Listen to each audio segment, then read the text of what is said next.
guys, welcome back to my channel. எல்லாரும் எப்படி இருக்கீங்க? நல்லா இருப்பீங்கன்னு நினைக்கிறேன். ஸோ இந்த வீடியோவில் என்ன பார்க்க போகிறோன்னு பார்த்தீங்கன்னா எங்களோட பையனோட பர்த்டே லாஸ்ட் வீக் செலிப்ரேட் பண்ணோம். அதோட celebration video. Happy birthday my dear baby. Happy birthday சொல்லுங்க. பர்த்டே பாய் எங்கே ஓடுறீங்க? நாங்கள் இங்கே திரும்பி பாருங்கள், மம்மி பாருங்கள். ஹாய்.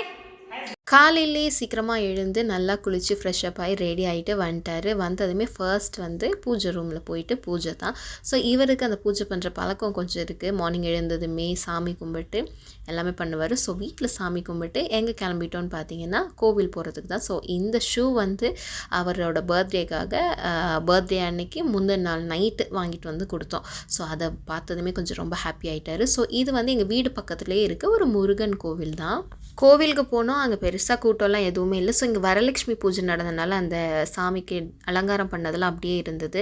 ஸோ நல்லா சாமியெல்லாம் கும்பிட்டு வீட்டுக்கு போயிட்டு நான்வெஜ் வாங்கிட்டு வந்தோம். ஸோ ஃபிஷ்ஷுனா என் பையனுக்கு ரொம்ப பிடிக்கும், அதனால் கொஞ்சம் நல்லா ஃபிஷ் அதுக்கப்புறமா சிக்கன் எல்லாமே வாங்கிட்டு வந்தாச்சு. ஸோ அன்னைக்கு என்னோடய சமையல் கிடையாது. நான் என்ன பண்ணேன்னு பார்த்தீங்கன்னா சிக்கன் வச்சுட்டு அந்த KFC சிக்கன் பாப்கார்ன் பண்ணலான்னு சொல்லிட்டு அதை மட்டும் ட்ரை பண்ணியிருந்தேன். ஸோ ஃபர்ஸ்ட் டே நல்லா மேரினேட் பண்ணி அதை ஒரு ஓரமாக வச்சுட்டேன். அதுக்குள்ளே உளுந்து வடைக்காக மாவாட்டி அந்த வடை செய்கிறதுக்காக எல்லாம் பண்ணிகிட்டு இருந்தாங்க. ஸோ நான் போகிறதுக்குள்ளே வடையெல்லாம் பண்ணியே முடிச்சிட்டாங்க. அண்ட் டெக்கரேஷன் பெருசாக நாங்கள் எதுவுமே பண்ணல, ரொம்ப சிம்பிளாக தான் பண்ணியிருந்தோம். ஃபர்ஸ்ட் பர்த்டே நல்லா செலிப்ரேட் பண்ணனால இந்த பர்த்டேக்கு நிறைய பேருக்கு சொல்லலை, ரொம்ப சிம்பிளாக தான் பண்ணியிருந்தோம். வீட்டில் ஃபர்ஸ்ட் ஃப்ளோர்லேயே அந்த வெளியில் பால்கனியில் வச்சு சும்மா ஒரு சின்ன டெக்கரேஷன் இதுதான். ஸோ இது 2 ஸ்க்ரீன் தான். எந்த கலர் நல்லா இருக்குன்னு சூஸ் பண்ணிவிட்டு இந்த ப்ளூ கலர் நல்லா இருந்ததுனால அதையே வச்சுட்டு சைடில் 2 செடி அதை மட்டும் வச்சுட்டு அந்த ஹாப்பி பர்த்டேன்னு உள்ளது அந்த லைட்டில் இருக்குள்ள அதை மட்டும் போட்டு இதுதான் ஃபைனல் இருக்கும். ரொம்ப சிம்பிளாக நீட்டாக முடிச்சாச்சு. அண்ட் கேக்கும் ரெடி ஆயாச்சு. And side by side biryani ready ஆச்சான்னு பார்க்குறதுக்காக போயிருந்தேன். எங்கள் வீடு பக்கத்துலேயே வெளியில் தான் அடுப்பில் தான் பிரியாணி பண்ணியிருந்தோம். ஸோ சிக்கன் பிரியாணி தான். அண்ட் பிரியாணி ரெடி ஆச்சு. இந்த மழை பெஞ்சதுனால வெளியிலலாம் பயங்கரமாக செடியெல்லாம் ரொம்ப சூப்பராக இருந்தது. அண்ட் தம் போட்டாச்சு. நான் பார்க்கும்போது ஒரு 2 hours மேலே ஆயிடுச்சு. அதனால நானுமே மேரினேட் பண்ண சிக்கனை ஃப்ரை பண்ணலான்னு சொல்லிட்டு அந்த மைதா மாவு, கார்ன்ஃப்ளவர், அதுக்கப்புறமா மிளகா பொடி, பெப்பர் பொடியெல்லாம் போட்டு நல்லா மிக்ஸ் பண்ணி மேரினேட் பண்ணி வச்சுருக்க சிக்கனில் ஒரு தடவை கோட் பண்ணி எடுத்து வச்சுட்டேன். இந்த மாதிரி எல்லாமே பண்ணிவிட்டு 2வது தடவை பண்ணிட்டேன். பட் நான் பண்ண மிஸ்டேக் என்னன்னு பார்த்தீங்கன்னா நான் லைட்டாக தொடாமல் அந்த மாவை வச்சு நல்லா ப்ரெஸ் பண்ணிவிட்டேன். ஸோ மாவு என்னாச்சுன்னா அமுங்கி போச்சு. ஸோ அந்த கிறிஸ்பினஸ்லாம் இருந்தது. பட் அந்த KFCயில் வர்ற அளவுக்கு அந்த மேலே பொறுப்பொருன்லாம் வரல, இந்த மாதிரி தான் இருந்தது. பட் டேஸ்ட் வைஸ் ரொம்ப சூப்பராக இருந்தது.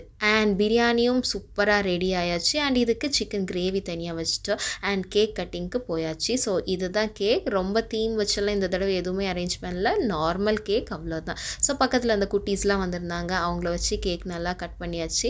என்னோடய பையன் ரொம்ப ஜாலியாக கேக் கட் பண்ணிகிட்டு இருந்தார். என்னடா அமைதியாக கட் பண்ணுறாரேன்னு பார்த்துட்ருக்கிறதுக்குள்ளே ஒரு பீஸ் கொடுத்தோம்.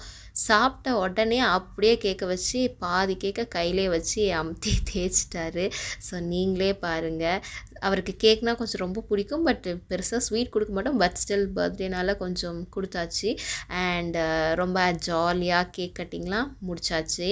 கேக் கட்டிங்லாம் முடிச்சதுக்கப்புறமா கரெக்டாக ஆஃப்டர்நூன் லன்ச் டைம் வந்தாச்சு. ஸோ மதிய டைமில் தான் கேக் கட் பண்ணியிருந்தோம். ஸோ பிரியாணி, ரைத்தா, வடை அண்ட் பாயசமும் இருந்தது. அதை நான் ஃபோட்டோ எடுக்க டைம் இல்லை. அண்ட் எக் இருந்தது, சிக்கன் கிரேவி.